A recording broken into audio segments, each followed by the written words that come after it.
buenas tardes a todos y bienvenidos otro día más a La Tarde con Cristina. En el programa de hoy también tenemos muchísimas entrevistas. Estaremos con Irene Matarranz, ginecóloga, hablaremos de técnicas de reproducción asistida. Además conoceremos lo que es el lettering con Cristina Toledano. Hablaremos otra semana más con Luis Monge de esa fotografía científica. Descubriremos los estrenos de Multicines Guadalajara como todos los jueves y estaremos además con Rocío para descubrir otro maquillaje más. Todo esto en el programa de hoy, así que no se vayan porque comenzamos ya.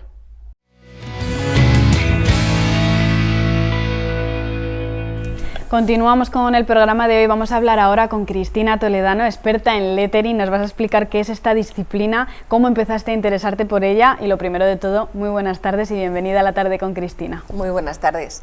Bueno, Cristina, no sé si nos quieres primero contar algo destacable de lo que es el lettering o empezamos por el principio para descubrir lo que es el lettering y cómo empezaste a interesarte por lo que es este mundo, que es muy amplio dentro de esta disciplina. Hay muchísimas maneras de hacer lettering. Cuéntanos tú lo que quieras. Bueno, pues os cuento, si os parece, cómo empezó todo. Bueno, los que me conocéis de aquí, de este plató, de la televisión, pues sabéis que yo profesionalmente me dedico a las letras. Yo soy periodista, entonces siempre cuento en mis talleres que para mí las letras bonitas son una herramienta, que por un lado yo necesito letras bonitas para mi trabajo, para poder contar historias, y luego sobre todo en la vida de un autónomo que necesita organizarse, para mí las letras bonitas son como mi arma secreta.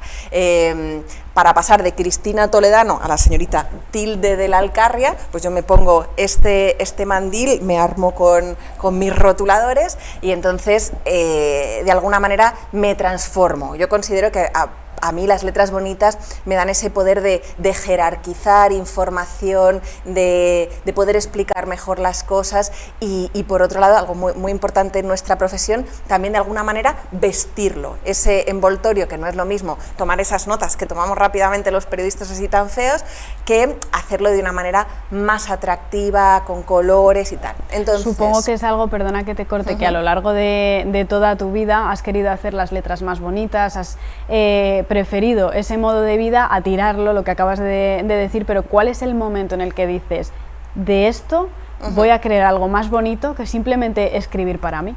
En realidad, esa parte de escribir para mí siempre ha estado asociado con esos garabatos, esas letras como más que vienen de dentro de ti y no piensas tanto en lo bonitas que son, sino en lo que cuentan. Pero sí que es verdad que yo sentía que necesitaba algo que me ayudase sobre todo a jerarquizar la información. Entonces, en ese momento en el que yo veo que necesito darle ese contenido tan bonito es cuando empiezo a formarme en lo que es el arte del lettering, el arte de dibujar letras bonitas, que es, pues sobre todo, aprender a utilizar rotuladores como estos, que son rotuladores de pincel, y empezar a hacer letras que cuando sube el trazo sube finito y cuando baja, baja gordito, y eso hace que las letras queden preciosas. Yo empecé a darme cuenta de que esto a mí me ayudaba mucho en el año 2016, fue cuando empecé a formarme en el tema del lettering, en lo que es la técnica de los rotuladores de pincel, y empecé a aplicarlo sobre todo en mis cuadernos. Yo me di cuenta que sin letras bonitas yo era un desastre, y con lettering, ostras, pues que la gente incluso pensaba que era una persona organizada, o sea que para mí fue una manera de dar un cambio que yo necesitaba. Siempre cuento en los talleres que todo empezó con estos cuadernos, que son un método de organización que se llama Bullet Journal, y entonces es convertir un cuaderno en blanco en una herramienta de organización que, bueno, si lo buscáis en internet, método Bullet Journal, veréis que hay un montón de gente haciéndolo y que es súper potente. Entonces yo ahí empecé a formarme, a pasar horas y horas y horas creando sobre todo cuadernos muy bonitos, que eran mis cuadernos de trabajo, y cada vez aprendiendo a organizarme mejor. Sin embargo, la parte relacionada con compartir comenzó pues primero con una cuenta de Instagram que la llamo My Life in Notebooks, mi vida en mis cuadernos, y a partir del año 2020 es cuando ya empiezo a hacer talleres. primero empiezo a hacer talleres presenciales, pero llegó la pandemia, para mí también, y entonces decidí que esos talleres que tenían planificados para hacerlos fuera, pues que por qué no los hacía en casa, y ahí fue cuando comenzó pues ese pequeño boom de las letras bonitas en Guadalajara. Es una técnica que se puede aprender tanto de manera online, lo has dicho, que en el confinamiento no paró el crecimiento de tus talleres, el enseñar a personas a hacer lettering, sino que fue una manera diferente de enseñar, pero se podía seguir enseñando. Muchísima gente que nos esté viendo, por ejemplo, ahora por ejemplo después harás una demostración y podrán buscarte tanto en redes sociales pues para esos talleres que vas a estar haciendo a lo largo de estos meses, que ahora hablaremos de ellos, pero es una técnica muy sencilla que se puede hacer en cualquier punto. Sí que es verdad que es una técnica en la cual si lo hacemos con rotuladores de pincel necesitamos desarrollar la motricidad fina, por eso pues, es una actividad muy buena tanto para peques como para personas de más edad, que incluso personas mayores que quieran pues practicar esa motricidad fina de combinar la presión del trazo fino y el trazo grueso. Pero yo digo a todo el mundo, ¿sabes escribir? Sí, pues entonces sabes hacer letras bonitas.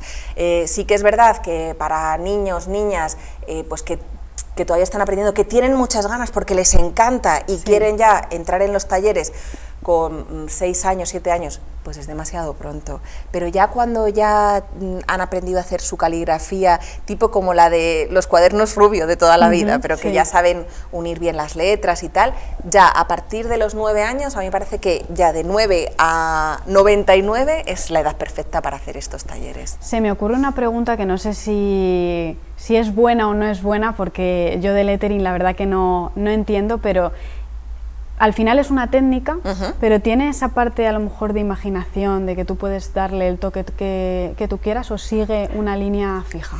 La única regla fija del lettering es que cuando el trazo sube, es decir, va como si dijéramos hacia la parte superior del folio, entonces apretamos muy poquito y entonces el trazo sube finito. Hacemos el cambio y cuando vamos hacia abajo apretamos y va gordito. Eso es lo que hace que desde lejos tenga esa pinta tan espectacular. Pero más allá de eso, el lettering es un arte, es decir, es una actividad creativa que no es necesario que cumpla con más normas. No es caligrafía, no es una caligrafía gótica o una tipografía en la cual hay como unos parámetros muy estándares. En este caso es cada uno lo que quiera. Obviamente, lo principal cuando hacemos un cartel, cuando hacemos una palabra en lettering, que uno mire y que diga, pone gracias o pone te quiero, se entiende. Eso es.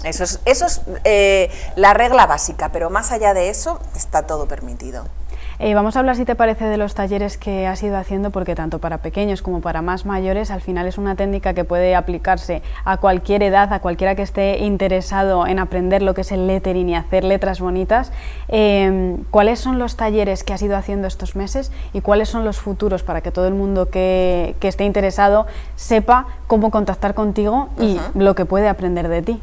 Pues a lo largo de los últimos meses, sobre todo en el último año, pero desde el año 2020, he venido realizando talleres para todas las edades. Sí que es verdad que la edad, mi público objetivo serían niñas de entre 9 y 12 años, y luego mujeres pues como nosotras, a partir de los 30, 35, 40 años, que quieren dedicarse un tiempo a sí mismas, que les gustan a lo mejor las manualidades o que quieren una actividad que las relaje, y entonces pues descubren que el lettering pues tiene cosas muy positivas. Entonces los talleres que he ido haciendo pues han estado relacionados pues siempre con actividades preparadas por colegios, o bien por el propio colegio, como por las AMPAs, ayuntamientos de pequeños pueblos. Pues he estado, por ejemplo, en El Casar, en Trillo, en distintos pueblos, y también tengo pensado y ya planificados algunos talleres. Como si dijéramos, la temporada alta del lettering es la época en la que decimos cosas bonitas, sobre todo la Navidad, San Valentín, y también, por qué no decirlo, como es una actividad que suele gustar más a las mujeres y a las niñas, pues también es verdad que me piden muchas cosas relacionadas con el Día de la Mujer, con mensajes pues, de estos como que nos empoderan, me gusta como soy, o sé tú misma, este tipo de cosas. Entonces, en Navidad tengo ya programados talleres en la biblioteca pública, en la Biblioteca Suárez de Puga, que serán los días 26, 27 y 28, o sea, en plenas Navidades, y también va a haber talleres en Trillo. Me voy el día completo a pasarlo allí con las chicas y los chicos trillanos haciendo pues tarjetas de Navidad y diciéndonos cosas bonitas. Esos son los talleres que tengo programados, pero luego, bueno, agenda abierta para pues el que quiera o la que quiera llamarme pues para un cumpleaños o para una fiesta, una mañana entre amigas o alguna actividad en un colegio, pues yo encantada. Encantada. Pues no sé cómo pueden contactar contigo para esas personas que estén interesadas en embarcarse en el mundo del lettering, ¿dónde pueden encontrarte? Lo más fácil yo creo que es ponerme un correo electrónico. La dirección es cristina@empatizacomunicación.com. En esa misma página web, empatizacomunicación.com, tienen un apartado que es talleres creativos y ahí tienen toda la información con un formulario de contacto que directamente me mandaría un correo electrónico, y luego si quieren entrar a bichear, a cotillear lo que hago, pues pueden entrar en esa página de Instagram que decía que es My Life in Notebooks, mi vida en cuadernos, que ahí tienen todo, y también por supuesto pueden ponerse en contacto conmigo y ya pues ver cuándo podemos hacer para que si tienen ganas pues aprendan a hacer lettering. Perfecto, Cristina, pues antes de que te vayas te voy a pedir que nos hagas una demostración aquí para que todo el mundo pueda verlo y puedan saber lo que es el lettering y ver si les gusta para luego llamarte y hacer algún taller. Bueno, gustarle, yo creo que las cosas bonitas es muy difícil que a alguien pues por lo menos no le sorprendan desde el punto de vista visual. Vamos a poner, ¿te parece, La tarde con Cristina? Perfecto. Que además, como Cristina también es mi nombre, es la palabra que mejor me sale. Es ideal. Bueno, pues como decimos, cuando bajamos lo hacemos gordito y cuando subimos lo hacemos finito. Veis que son trazos que vamos despacito, pero que es un arte que si se practica, todo el mundo lo puede hacer. Yo siempre les digo a las chicas que se hacen deporte, y siempre pues una hace voleibol, otra hace otras cosas, y siempre lo primero que hacéis, calentar. Digo, bueno, pues hay que calentar, hay que practicar mucho, y si se hace eso, pues se tiene. Luego vas cambiando, supongo que dependiendo de lo que quiera la gente, esos colores, no sé si tú vas diciéndoles o vas orientándoles un poco en los colores que utilizar, o es libre dependiendo de lo que quiera la persona. Pues más que con lo que quiera la persona, los colores que utilizamos tienen que ver con la temática del taller. Tengo una gama bastante amplia de morados y rosas para todo esto relacionado con pues la temática más feminista y tal, pero por ejemplo en Navidad rojos, purpurinas, cosas brillantes, pues eso dependiendo un poco de lo que vayamos haciendo. Bueno, pues aquí una pequeña demostración. Esta es una demostración, La tarde con Cristina. Quien quiera aprender puede aprender contigo llamándote, aprendiendo en los diferentes talleres que haces, pues a hacer estas obras de arte. Pues yo encantada de compartirlo. Pues Cristina, muchísimas gracias por venir a La tarde con Cristina. Yo me quedo lo que acabas de hacer, esta muestra de lo que es el lettering, y estás invitada cuando quieras, puedes venir cuando quieras al programa a mostrarnos muchísimo más de lo que es el lettering. Pues muchísimas gracias.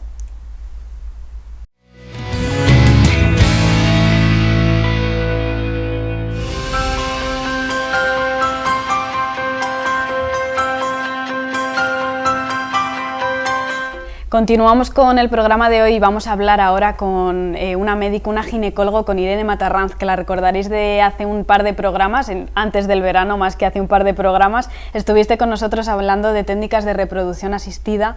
Muy buenas tardes lo primero y bienvenida a La Tarde con Cristina. Hoy vamos a hablar de esos 46 años que la píldora anticonceptiva lleva legalizada en España, lleva con nosotros y podemos utilizarla sin ningún tipo de problema. Vamos a hablar un poco de todo lo que implica, de lo que es la píldora anticonceptiva y de cuáles son esos usos, esos diferentes usos que se le da dependiendo de lo que necesite el paciente. Si te parece, vamos a empezar por el principio, porque la píldora anticonceptiva como concepto, si pensamos en el nombre, nos hacemos una idea de lo que implica, pero quizás no conocemos todo lo que conlleva utilizarla o tomarnos la píldora anticonceptiva. Explícanos lo primero, ¿qué es la píldora anticonceptiva? Pues es un compuesto hormonal de hormonas sintéticas, pero similares a las que producimos las mujeres en nuestro propio ovario, de tal manera que gracias a la composición que tienen las pastillas se consigue de alguna manera engañar al organismo, crea una situación ficticia de embarazo, por lo cual pues un embarazo sobre embarazo no es posible, ¿no? Entonces, a efectos prácticos, estas píldoras lo que consiguen es parar la ovulación y por tanto no es posible la salida del óvulo, que encuentre al espermatozoide, forme un embrión y anide en el útero, que es el proceso de la fecundación natural. Con ese engaño del fármaco se consigue que la mujer, tomando esta píldora de una manera regulada, tal y como le indicamos nosotros, pues no se quede embarazada.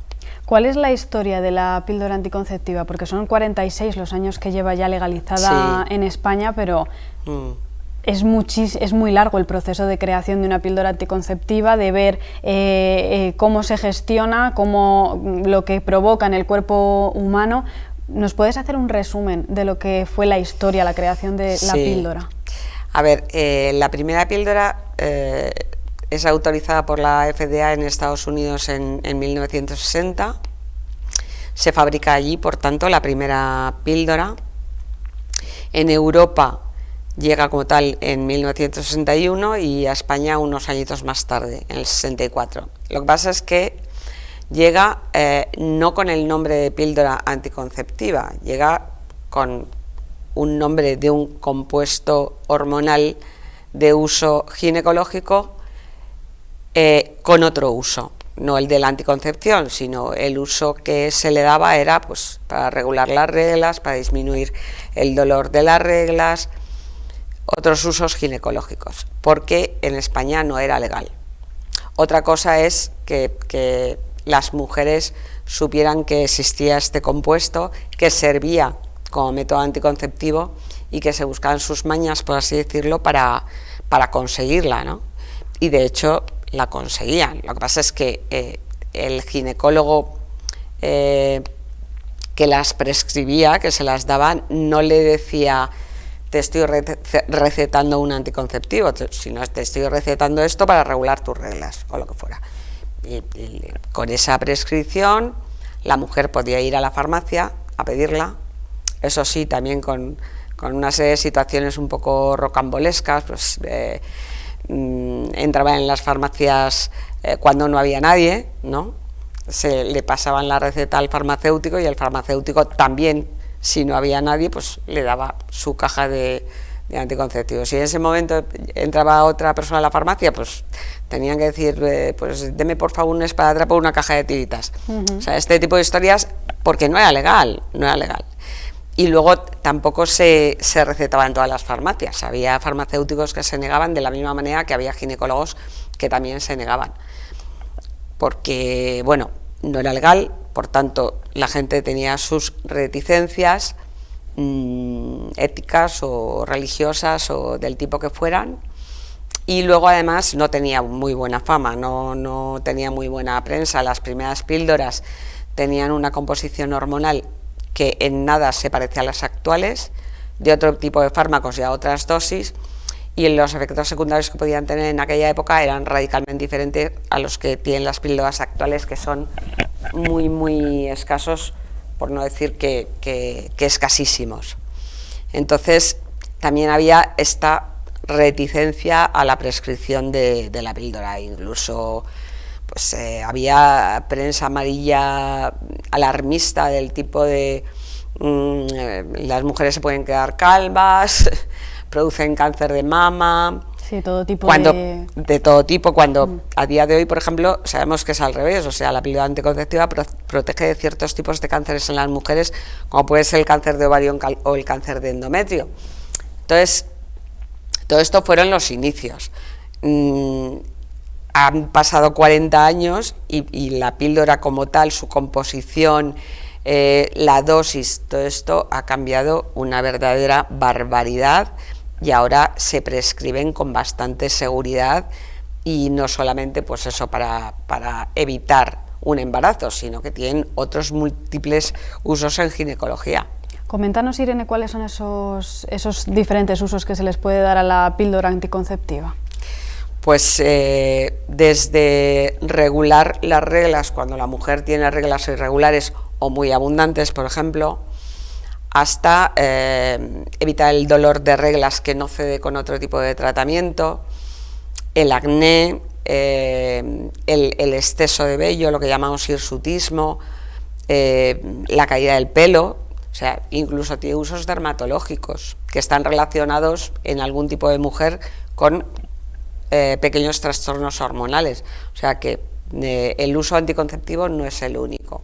Es un tratamiento que se utiliza de acuerdo a lo que dice un médico, siempre tienes que pasar revisiones pues para ver si puedes seguir tomándote el medicamento, si hay que retirarlo por alguna condición que tenga la persona, si te quieres quedar embarazada, obviamente no hay que tomar este fármaco, pero hay momentos, porque siempre está ese imaginario colectivo que tenemos las mujeres, de hay que descansar de la píldora, o ¿cómo funciona en ese aspecto? A ver, no es imprescindible, lo de descansar de la píldora es una leyenda urbana ya bastante antigua, no es imprescindible descansar de la píldora.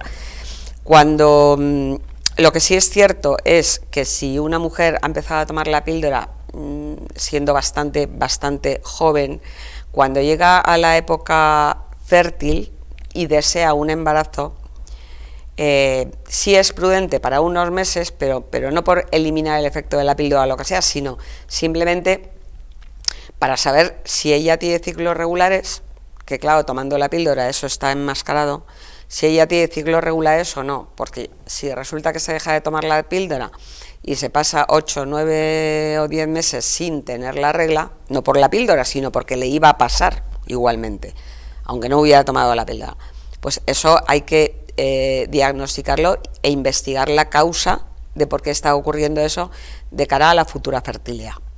Pero salvo este tipo de excepciones, no hay una indicación formal de hacer descansos de la píldora como se nos decía antiguamente. En mujeres jóvenes que están todavía en un momento de su vida en que quieren evitar el embarazo, pues porque no es el momento social, laboral, personal, del tipo que sea, de quedarse embarazadas, el hacer un descanso en la píldora para el único deseo es para que se queden embarazadas. Entonces, no está indicado, no es necesario y se puede seguir tomando. Incluso muchas mujeres, una vez cubiertos sus deseos genésicos y ya tener los hijos que quieren tener, pueden seguir tomándola hasta la menopausia inclusive. ¿Cuál es ese ciclo que simula lo que es la píldora anticonceptiva, para que todos entendamos que al final es un mes normal, luego te provoca lo que sería, bueno, explícalo tú mejor, que a ver si yo voy a meter la pata, pero explícanos cuál es ese ciclo que lleva la píldora anticonceptiva, pues para que funcione en nuestro cuerpo cada mes.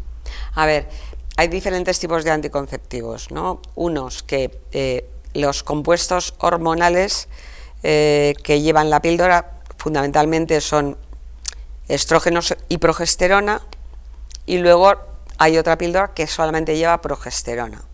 Entonces, de los que llevan estrógenos y progesterona, hay unas píldoras que empiezan teniendo una cantidad de estrógenos, se le añade progesterona y esta composición va variando a lo largo de la caja. es lo que llamamos secuencial, combinado secuencial. Entonces, dando esa dosis de esas dos hormonas, desde muy pocos días de tomar la píldora, ya nuestro ovario va a dejar de estimular el crecimiento del óvulo, por tanto no va a ovular. Para simular una regla bueno, pues sí, para simular una regla hay compuestos que tienen 24 pastillas con hormona y 4 pastillas que no tienen hormona, que es lo que llamamos placebo. Durante esos 4 días que no se tiene hormona, se tiene un sangradito que es artificial, que simula la regla, que no es regla normal, pero que la simula. Y eso pues le da una seguridad a la paciente de que no hay embarazo. Tiene un sangradito, pues no hay embarazo. Se hace fundamentalmente con ese fin, porque no sería estrictamente necesario ese descanso de 4 días hormonal y tener ese sangrado. O sea, se hace con el fin de que la mujer esté tranquila pensando que tiene ese sangrado, esa regla artificial, y que no está embarazada. Además, la píldora anticonceptiva, además de todos los otros usos de los que hemos estado hablando, dependiendo de lo que requiera la paciente en este caso, sí que me gustaría incidir en la importancia de no solo la píldora sirve para no quedarte embarazada, sino que cuando se mantienen relaciones tienes que seguir utilizando determinados tipos de protección, bueno, sí, aunque siempre, aunque tengas esa seguridad de no quedarte embarazada, pero al final la píldora solo te va a ayudar a eso, aunque luego venga bien para otras, para pues, acné, cáncer, como hemos estado hablando, pero siempre hay que tener en cuenta que de otro tipo de enfermedades de transmisión sexual no te va a librar la píldora. Evidentemente, o sea, la píldora protege única y exclusivamente el embarazo, pero como bien has dicho, de enfermedades de transmisión sexual no protege. Las más conocidas pues, mundialmente, pues que sí, la sífilis, la gonorrea, no sé qué, pero hay 2 que son fundamentalísimas, que son el cáncer de útero y el HIV. Y esto solamente se puede prevenir o evitar con un método barrera, es decir, con el preservativo. El cáncer de útero sabemos a día de hoy que viene por el contagio del virus del papiloma humano, y la única protección que tenemos de métodos barrera para evitar el contagio del HIV es el preservativo. Luego, el vacunar a los niños y niñas, que actualmente se vacuna también a los varones del HIV, evidentemente es una ayuda, pero una persona que está vacunada del HIV, del virus del papiloma, no tiene por qué olvidarse del preservativo y ya no utilizarlo nunca, no, es una protección añadida. Y por supuesto del HIV, del SIDA, pues lo único que sigue protegiendo es el preservativo. O sea, no hay que confiarse, tomo la píldora, ya estoy protegida de todo, no. Si se toma la píldora con el fin que sea, ginecológico puramente, pues eso, por dolor, por sangrado, etcétera, etcétera, o con fines anticonceptivos. Si no se tiene una pareja estable, el preservativo es fundamental. Irene, muchísimas gracias por venir hoy al programa, por contarnos todo lo que necesitamos saber sobre la píldora anticonceptiva. Al final es algo que utilizamos muchísimas mujeres en un momento dado de nuestra vida, siempre con recomendación de nuestro médico. Siempre tenemos que cualquier duda, cualquier problema que tengamos, acudir a nuestro ginecólogo, porque es el que mejor nos va a ayudar pues en todas las dudas que tengamos, si tenemos que tomar la píldora, si a lo mejor necesitamos otros tratamientos que no sean la píldora. Gracias por venir a arrojarnos luz sobre lo que es la píldora anticonceptiva, y te tendremos en programas para hablar de muchísimos más temas de reproducción asistida, muchísimos más temas ginecológicos, todos los que quieras hablar. En la tarde con Cristina puedes venir cuando quieras. Muchas gracias. A ti.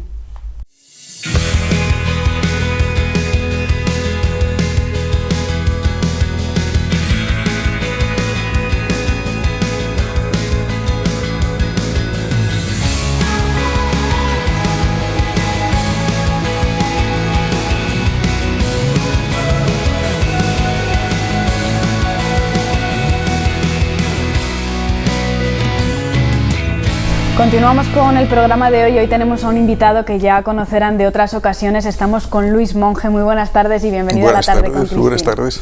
Bueno, todo el mundo ya sabe que eres profesor de imagen científica, que eres escritor, que has viajado por muchísimas partes del mundo pues con la fotografía por bandera. Y vamos a hablar ahora, aprovechando el bajón de temperaturas, que ya estamos prácticamente en pleno invierno, de esos viajes que has hecho pues por esas zonas más frías del mundo. Y quiero que me cuentes cuáles son esas zonas en las que más frío has sentido a lo largo de todos los viajes que has hecho. Bueno, pues el punto más frío sería la Patagonia, Ushuaia, ¿sabes? Y toda la parte de la Tierra de Fuego, ¿no? Y luego pues hace 4 años que cogí un vuelo desde Guadalajara, de Madrid, Londres, de Londres a Oslo, de Oslo a Tromsø, que es una ciudad en el Cabo Norte, en el punto más al norte de todo el continente, y luego de ahí otro avión hasta el archipiélago de Longyearbyen, que es el último punto habitado de la Tierra, lo más cercano que hay hacia el Polo Norte, una ciudad de unos 2.000 habitantes ahí. Y en fin, lo más llamativo de ahí es que me llevé una cámara muy sensible, ¿sabes? Pensando en fotografiar un poquito la noche polar, pero era tan de noche, que era noche total todo el día, y entonces pues traté de volverme, ¿sabes? Porque ahí no se podía hacer ninguna foto, claro, ¿no? Y resulta que solo había un vuelo por semana, así que me tuve que tirarme toda una semana ahí encerrado en aquel sitio que era totalmente desesperante, aquello, ¿no? ¿Qué es lo que hiciste durante esa semana? Supongo que también pensar en cuando volvieses, cuál iba a ser tu próximo movimiento, quizás, no lo sé, cuéntame. Bueno, pues tenía pensado escribir algunos artículos, de hecho escribí para varias revistas 8 crónicas desde el Polo Norte, ¿sabes? Muy bonitas además, con muchas curiosidades, y quería fotografiar el cementerio de Longyearbyen, que es un país en el que estaba prohibido morirse, ya que hace unos 20 años, cuando empezó la congelación de gente como Walt Disney y todas estas cosas, ¿no? Pues mucha gente quería ser enterrada allí, ya que los suelos, la congelación es permanente, y de esa manera que se preservase su cadáver. Pero que como el suelo es permafrost, que se está últimamente derritiendo y salen los cadáveres a la superficie, pues el gobierno prohibió morirse, y desde entonces está totalmente prohibido morirse en Longyearbyen. O sea que me parece que no se permite más que a 2 ancianas vivir allí. Cuando se llega a los 61 personas no puede valerse con un bastón, aún te dejan más allá, a partir de ahí te llevan al continente, ¿no? Y aquello pues es un poco terrible. La verdad es que tú imagínate que te levantas a las 10 de la mañana, abres la ventana y es como si fueran las 4 de la madrugada, ¿no? Y así todo el día, es imposible distinguir el día de la noche continuamente. Y eso, ¿no? Es lo que te iba a preguntar, porque no solo la oscuridad, que prácticamente impide hacer una vida normal allí, tienen otras costumbres muy probablemente, porque al final no tienen prácticamente luz, pero el frío, ¿cómo es? ¿Cómo es sentir ese frío extremo? Porque al final estamos hablando de temperaturas que rozan muchísimos grados bajo cero. Bueno, la verdad es que yo iba equipado para aguantar los 30 bajo cero y más, pero como está cerca del mar, me parece que fue para la primera semana de diciembre, ¿sabes? El frío todavía era muy fuerte, o sea, llegamos yo creo que a los 18 bajo cero, 18, 20 bajo cero, ¿no? Y donde más frío he pasado, la verdad, ha sido Molina de Aragón. Bueno, cuando se anunciaban bajísimas temperaturas, llamaba a algún amigo, ¿no? Y hemos llegado a rozar unos 22, 24 y Molina de Aragón. Sí, pero Molina es un frío seco que se aguanta muy bien, ¿sabes? Ahí en Longyearbyen, pues hay la capa de nieve es tremenda, ¿no? Y además está también el peligro de la depresión, ¿sabes? Mucha de la gente que está viviendo ahí, los sueldos que se pagan son altísimos por trabajar allí, ¿no? Y entonces la gente va con familias, porque cuando van solos la gente, ¿sabes?, hay muy propenso al suicidio. Aparte las costumbres son muy raras, digamos, en el archipiélago hay muchos más osos polares que personas, y el oso polar es muchísimo más agresivo que el grizzly de Alaska y que todos los demás, y ahora con un poquito el cambio climático, pues entrar en la ciudad están hambrientos y son muy, muy, muy peligrosos, así que realmente no se puede salir de la ciudad más que con un guía armado. y el hecho de que casi todo el mundo lleve en el coche rifles, ¿no?, de los antiguos Mauser para que no se bloquee con el hielo, pues hace que la ciudad sea peligrosa. Está prohibido llevar los Mauser cargados, y todos los habitantes de la ciudad tienen prohibido el alcohol, precisamente por el uso de armas. Cuando vas a comparar algo de alcohol, vodka o algo, tienes que enseñar el pasaporte para que vean que estás ahí. En fin, las curiosidades son tremendas. Pues desde luego. No sé qué otras partes del mundo, aparte de Molina de Aragón, has pasado que digas, ostras, he ido a un lugar que es verdaderamente frío. Bueno, el frío también depende de cómo hayas preparado, ¿no? Aquí llevaría un mono, iba preparado perfectamente. Me acuerdo que en aquella época fumaba, y para fumarme un cigarro y salir a la calle tenía que ponerme una cantidad de ropa al mono que tardaba cosa de casi 10 minutos en vestirme, salir a fumar un cigarro fuera, ¿no? Y total, cuando salíamos fumaba varios seguidos por el tiempo que tardaba en cambiarme de ropa, ¿no? Luego frío pasas en otro sitio, ¿no? En la Patagonia, por ejemplo, los cambios de temperatura son tan grandes que estás sudando, puedes dar la vuelta a un recodo y de repente te viene un viento helado, pero vientos huracanados que pueden tirarte al suelo.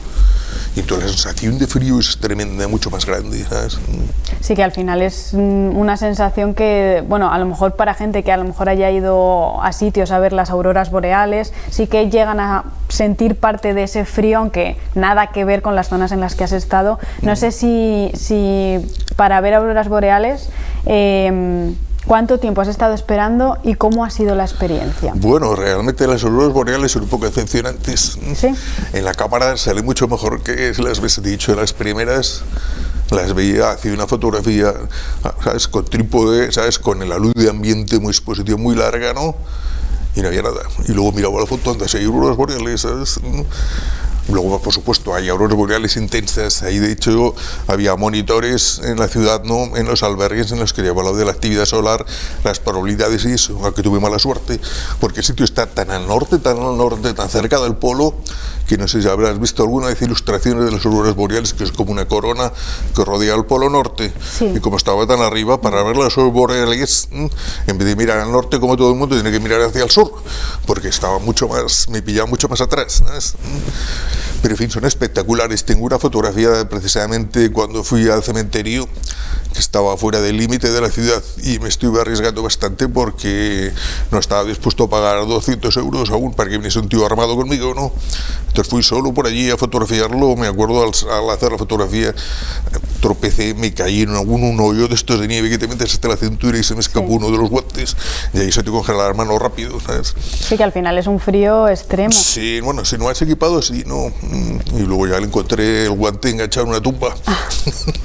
No sé, aparte de las auroras boreales, porque a lo mejor es quizás lo que más conocemos todos, lo más cuando viajas a lugares del norte, venga, voy a ver las auroras boreales, que me pille en tiempo de aurora boreal, pero ¿qué más se puede fotografiar que a lo mejor sea más desconocido para nosotros? Bueno, me ha tenido unos fenómenos un día que me fui a las afueras al borde del mar, que estaba muy en un sitio de alto riesgo, porque es por donde suelen estar los osos, ¿sabes?, comiendo restos de pescado, ¿no? Estando ahí, cuando acabé, me llegó una botella de España, una botella de Coñac Torres, ¿sabes?, y me la bebí esperando para ver si había auroras boreales, y estaba un poquito pedo. Así que me di una vuelta por el borde del mar, ¿no? Y cuando miro hacia atrás veo que todas las huellas de mis pies se ven iluminado de color azul, ¿sabes? Eso lo había visto en el trópico, ¿sabes?, lo que se llaman mares de ardora, que son pequeños cefalópodos que van a iluminar el mar, pero en el polo norte eso, ¿no?, el suelo es como de carbón negro, y entonces al andar, fíjate, a pesar de la temperatura, justo en el sitio donde rompían las olas, salir andando se iban iluminando las huellas. Eso era alucinante, ¿sabes? Otra cosa curiosa de ahí es que como es un sitio que no tiene actividad geológica, y Noruega además no se ha metido en conflictos, pues es donde se ha buscado albergar ahí lo que se llama el arca del fin del mundo. Entonces se ha excavado bajo tierra, a salvo de terremotos, bombas y todo lo que te puedes imaginar, un refugio donde se guardan todas las semillas del mundo, un banco donde se van metiendo congeladas todas las especies dentro para una ciudad subterránea. Ahora está haciéndose, se ha hecho en una de las montañas que están a unos 8 kilómetros de Languillarben, a una altura de unos 150 metros sobre el nivel del mar, de manera que aunque subiese y se derritiese no había ningún peligro de inundación. Y se está haciendo ahora otro segundo refugio ya a nivel particular para que los gobiernos pagando albergasen ahí toda la documentación.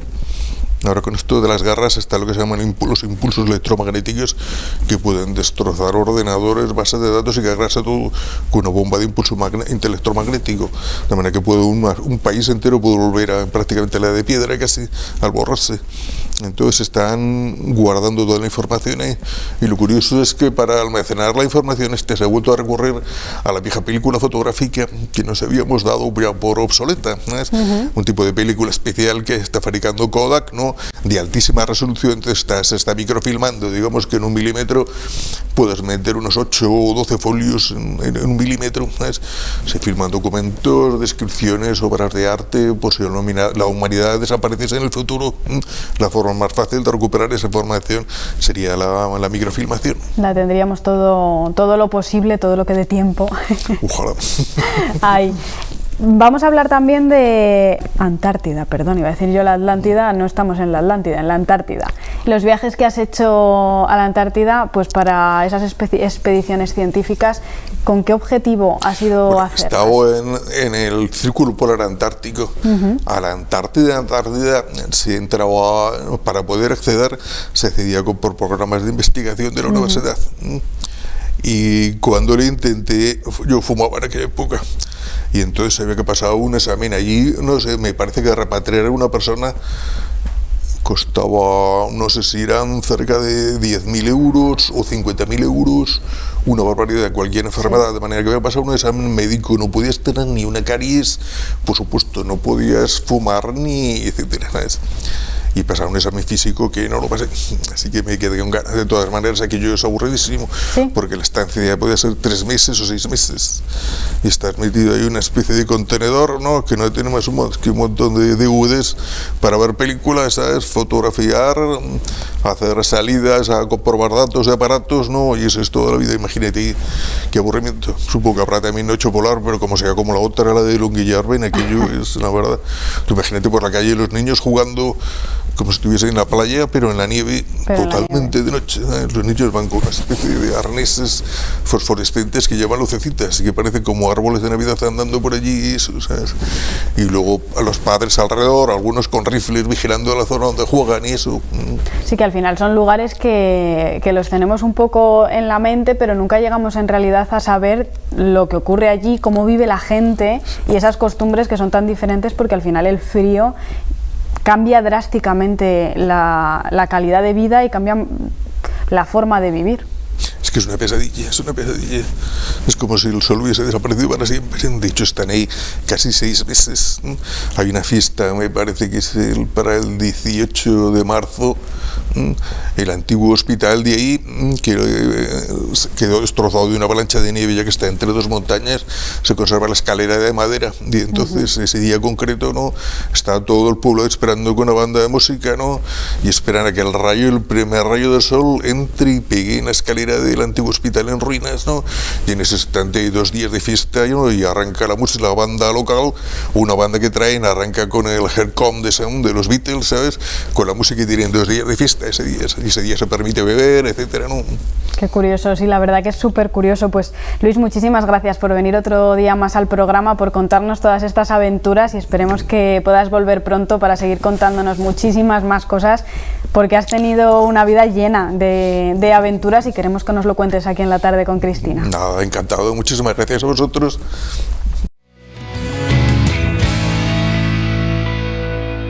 Y otra semana más estamos con Rocío para descubrir otro maquillaje. Esta vez nos va a hacer un maquillaje de noche, vamos a verlo. Hola Cristina, hoy os voy a enseñar a hacer un maquillaje de noche en el cual vamos a utilizar tonos negros, azules y un pintalabios granate. Empezaremos aplicando la base de maquillaje con la esponja mojada. Cogeremos a toquecitos y empezaremos a aplicar.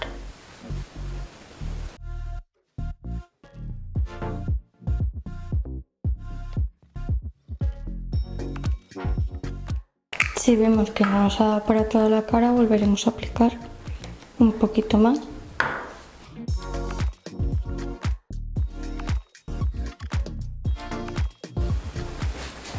Ahora aplicaríamos un poquito de corrector.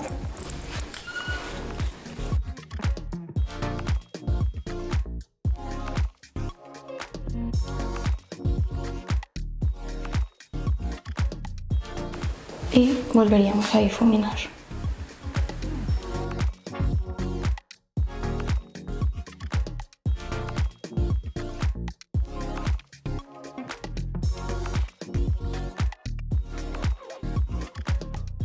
Y ahora empezaríamos aplicando un poco de negro, siempre descargando la brocha, y lo aplicaríamos al final del ojo.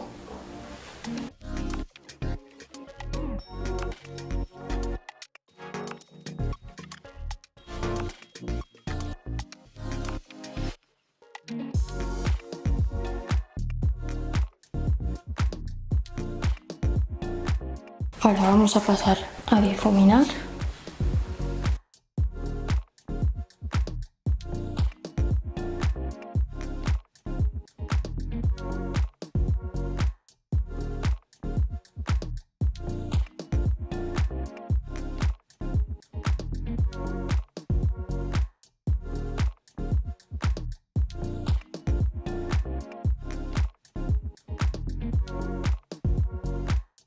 Ahora con otro pincel cogeremos el azul, descargamos y lo aplicamos en el párpado móvil.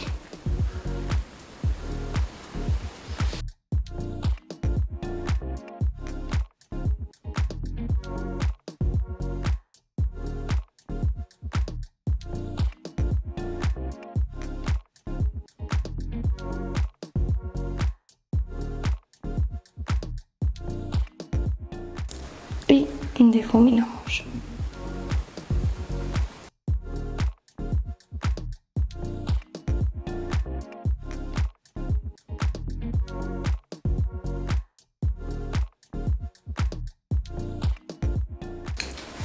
Ahora volveríamos a coger corrector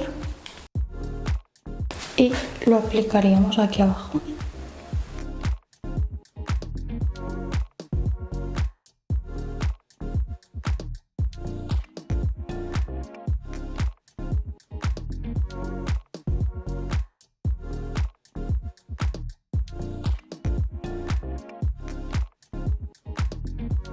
Y ahora difuminaríamos hacia arriba.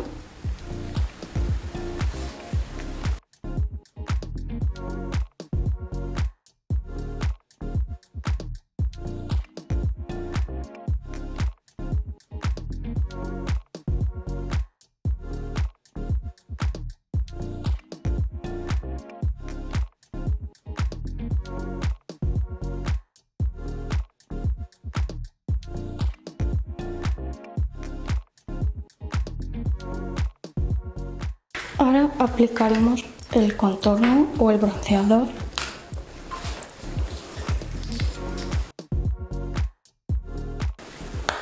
Descargamos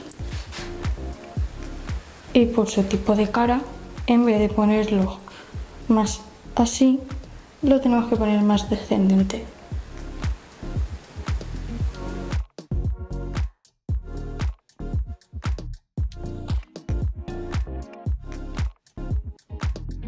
En la frente igual.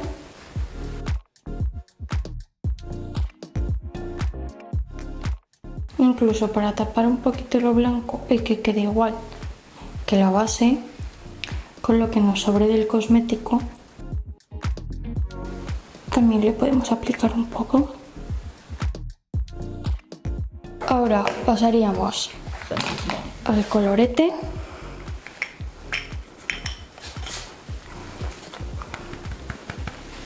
Descargamos y difuminamos hacia arriba.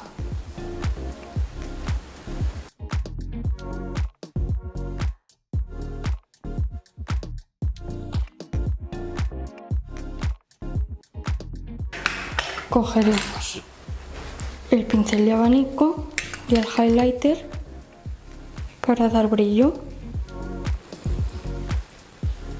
y lo ponemos aquí abajo.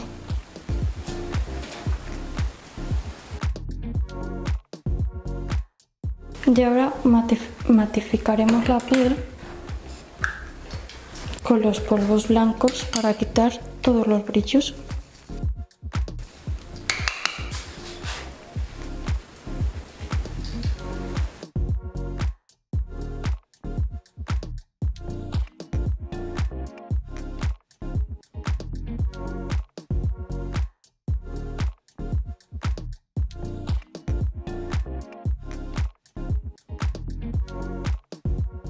Cogeremos un lápiz de labios y le iremos haciendo la forma.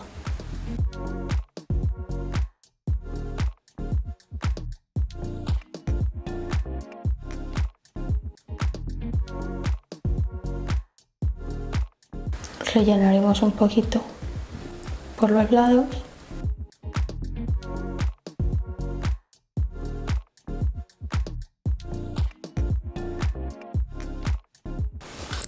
Y aplicaremos nuestro pintalabios granate.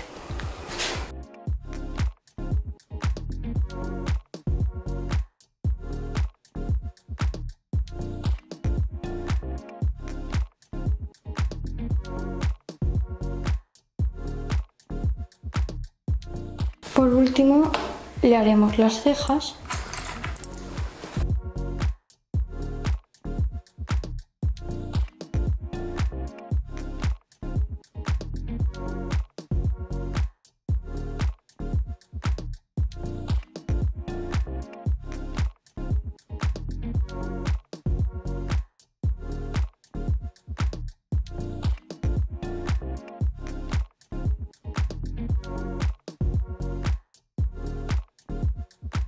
Y difuminaremos.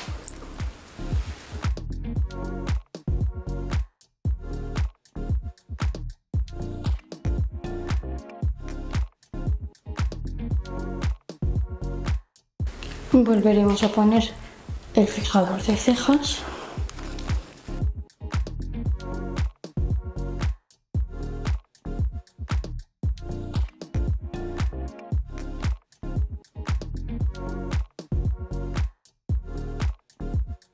Si vemos que tenemos algún polvillo o algo, retiraremos con una brocha muy despacio.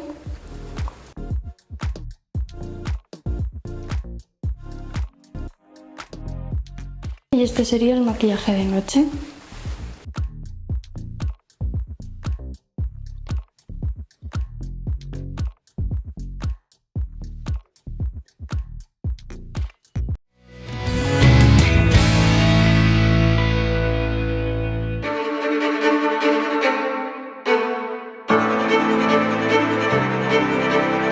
Muchísimas gracias a Rocío por este maquillaje de noche. Nosotros nos vamos directos a Multicines Guadalajara para hablar con Jesús sobre todos los estrenos que hay este fin de semana.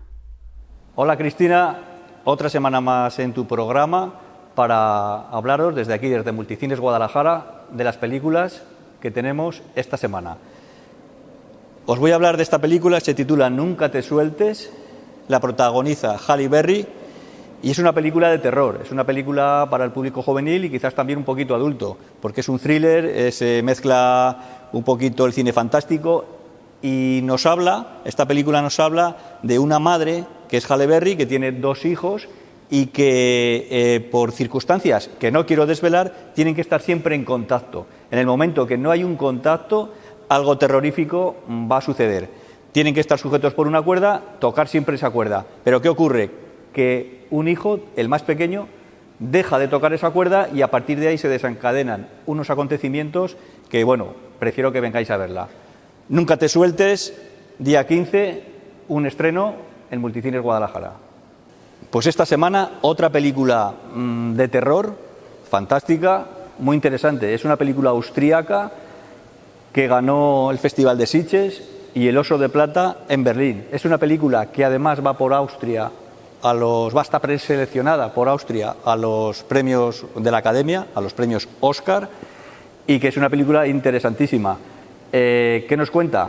Se titula El Valle del Diablo, se desarrolla en el siglo XVIII en los bosques austriacos, en un pueblecito muy pequeño, tiene una protagonista como principal eje de la historia y nos cuenta todo lo que acontece alrededor de ella a partir de unos hechos que sucedieron.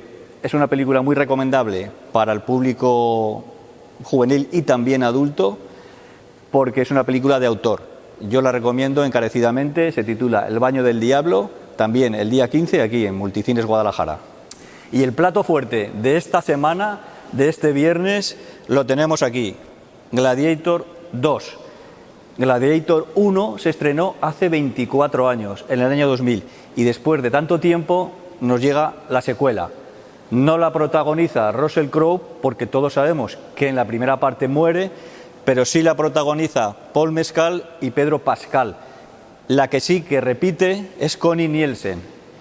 Y introducimos también a un protagonista muy importante, muy especial, que es Denzel Washington.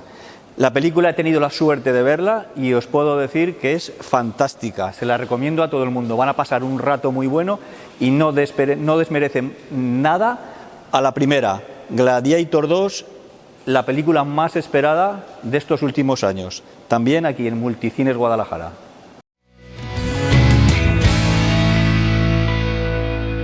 Y se acordarán que la temporada pasada estuvimos con ese centro integrado de formación profesional haciendo diferentes recetas. Esta temporada vuelven para hacernos una más. Vamos a verlo. Buenas tardes, aquí seguimos en el Centro Integrado de Formación Profesional de Guadalajara y en este curso escolar os traemos alguna receta nueva. Por ejemplo, hoy vamos a preparar un cannoli de pimiento del piquillo relleno de berberechos sobre una base de calabaza. Para ello vamos a necesitar calabaza, que tenemos de temporada, unos palitos de cangrejo o barritas de surimi, unos berberechos, normalmente los que vienen en conserva en lata. Esta es la calabaza que ya tenemos previamente un poquito cocinada, pimientos del piquillo en conserva, unos germinados, normalmente de cebolleta, un poquito de leche, un poquito de aceite de oliva, unos pistachos que trituraremos, un ajo y un poquito de sal. Para empezar con la elaboración, lo primero que necesitamos es un poquito de mahonesa, que vamos a hacer una versión sin huevo, la vamos a hacer con leche, lo que nosotros solemos denominar una lactonesa. Para ello, pues simplemente cogemos un poquito de leche en una jarra para triturar con la Turmix, le añadimos aceite de girasol,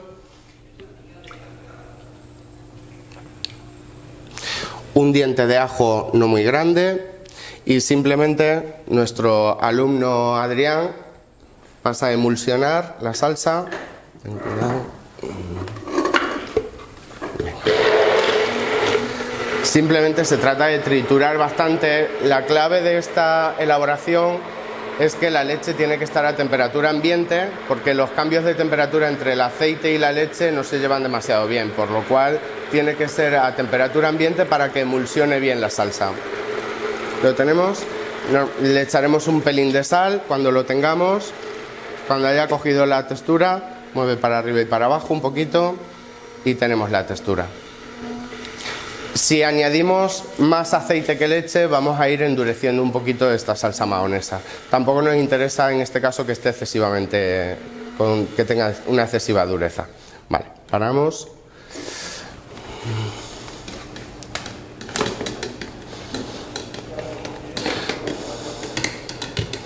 Sacamos la salsa aquí.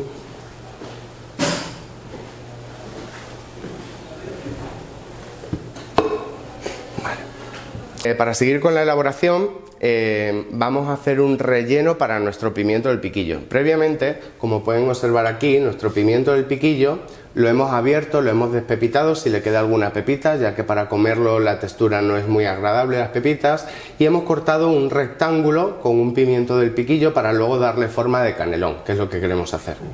Pues para hacer el relleno de ese pimiento del piquillo necesitamos también nuestra jarra para triturar con la Turmix los palitos de cangrejo. Vamos a poner unos 5 palitos de cangrejo. Vamos a utilizar el berberecho, que tenemos una lata entera con el jugo que trae y todo, completo. Y la lactonesa que hemos hecho antes, vamos a añadir una cucharada de esta lactonesa para que emulsione todo y le dé una consistencia. Echar una cucharada. Un poquito más. Vale. Venga, dale. Trituramos bien, que quede bastante homogénea la mezcla, que no quede ningún trocito de nada. Queda un pelín densa, pero que quede bastante cremosa, es la característica, pero va a tener bastante sabor a berberecho, que va a contrastar luego con la cremosidad y dulzura de la calabaza.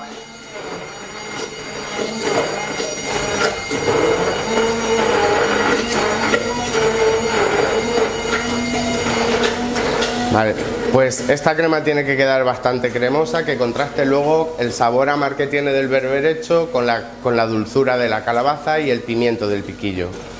Que esté bien triturado todo, y una vez que lo tenemos bien triturado, lo meteremos en una manga pastelera para poder rellenar nuestro pimiento del piquillo de una forma mucho más sencilla. ¿Lo tenemos? ¿Casi? Sí, ¿no? Si queda algún trocito sin triturar no pasa nada, pero lo ideal es que quede como una farsa que sea bastante fina.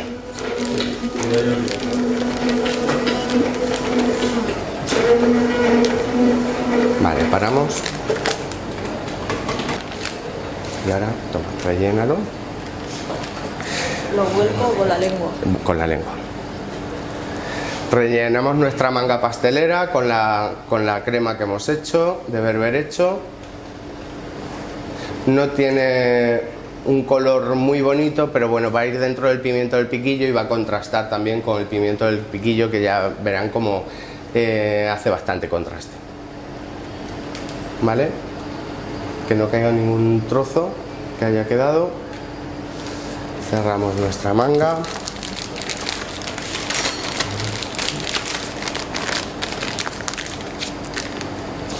Y cortaremos la manga pastelera no muy pequeño, para que luego el grosor del trocito que pongamos en el pimiento, pues nos traemos nuestro pimiento que ya tenemos cortado, y la cuestión, lo que tenemos que hacer es hacer una especie de canelón, ¿vale? Simplemente con el pimiento del piquillo. Ponemos la crema en el pimiento, que quede bastante relleno. Un poquito más, ahí. Y ahora lo cerramos con forma de canelón. Ahora voy explicando. Aquí tenemos la calabaza, que hemos cortado 2 rectángulos de calabaza y la hemos confitado un poquito en aceite. Simplemente lo metemos en aceite de oliva y lo ponemos a fuego muy bajito durante unos 10 minutos para que se cocine la calabaza. La calabaza ahora está muy tierna, entonces está ya cocinada simplemente para emplatar. Una vez que tenemos nuestro canelón, aquí traemos nuestro plato para emplatar. Cogemos uno de los trocitos que tenemos de calabaza preparados, que ya está cocinado, lo colocamos en el plato. Nuestro canelón se ha cerrado bien.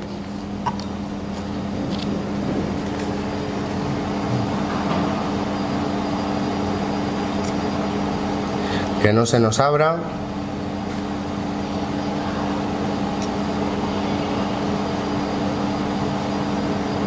A ver, ahí. No se ha cerrado muy bien, pero bueno, simplemente le vamos a poner unos trocitos de pistacho que hemos machacado por encima y unos brotecitos que tenemos aquí de cebolla para darle otro colorcito. Y aquí tenemos lo que sería nuestro cannoli de berberecho, pimiento del piquillo y calabaza.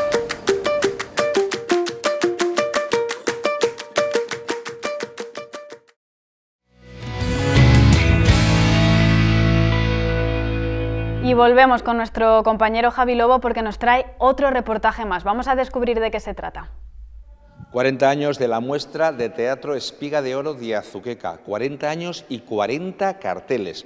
Hoy, Cristina, vamos a repasar esos 40 años viendo los 40 carteles de la muestra nacional de teatro Espiga de Oro, que se exhiben aquí hasta el próximo 30 de noviembre en la Casa de la Cultura.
Por esta semana nos despedimos, nos volvemos a ver la semana que viene con muchísima más información de Guadalajara y de la provincia. Pasen un buen fin de semana.